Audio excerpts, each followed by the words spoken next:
കേരളത്തിൽ നിന്നൊരു പാർലമെന്റ് അംഗത്തെ കൊടുത്താൽ കേരളം വികസിത സംസ്ഥാനമായി മാറുമെന്നും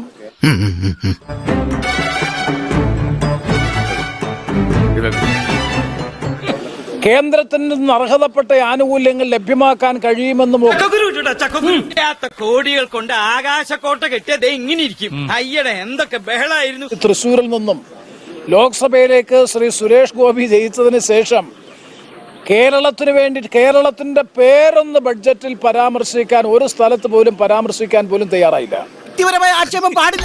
ഞാനൊരു വലിയ സംഭവം അല്ലേ?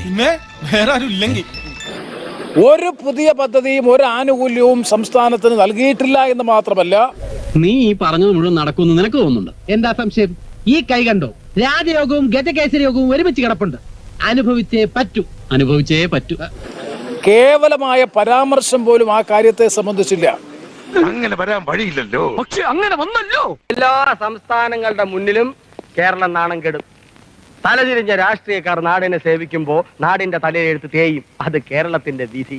ദീർഘകാലമായി കേരളം ആവശ്യപ്പെട്ടുകൊണ്ടിരുന്ന എയിംസ് ശ്രീ സുരേഷ് ഗോപി തന്നെ പ്രഖ്യാപിച്ചതാണ്. താൻ ജയിച്ചാൽ തീർച്ചയായും എയിംസ് കേരളത്തിൽ കൊണ്ടുവരും. ബഡ്ജറ്റിൽ സ്വാഭാവികമായും പ്രഖ്യാപനം വേണ്ടതാണ്.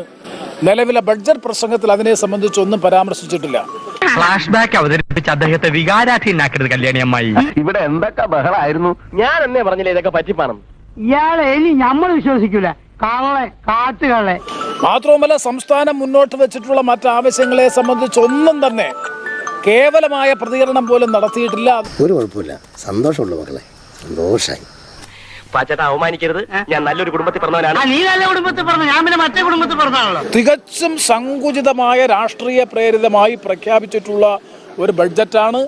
തന്നെ കൊണ്ടൊന്നും കൂട്ടിയേ കൂടില്ല. നല്ല പ്രായണ്ടല്ലേ, വല്ല പണിക്ക് പോയിക്കൂടെ. കേരളത്തോടുള്ള കനത്ത വിവേചനം തന്നെയാണ് ഇത്തരം കാര്യങ്ങളിൽ കേവല പരാമർശം പോലും ഇല്ലാത്തത്. അന്തസ് വേണോടാ, അന്തസ്. മോശമായി, വളരെ മോശമായി. ഇല്ലല്ല, ഒന്നും പറയാറായിട്ടില്ല. അതെന്റെ വകുപ്പല്ല. പക്ഷെ മനസ്സിലായി. പക്ഷെ അത് ഞാൻ ആദ്യം മുതൽ 2015 മുതൽ ശ്രമിക്കുന്ന കാര്യമാണ്. അത് വരട്ടെ. അമ്മാവ, കഴിഞ്ഞതൊക്കെ കഴിഞ്ഞു. ഇനിയെങ്കിലും അവളെ എനിക്ക് തന്നൂടെ? പട്ടി തരും.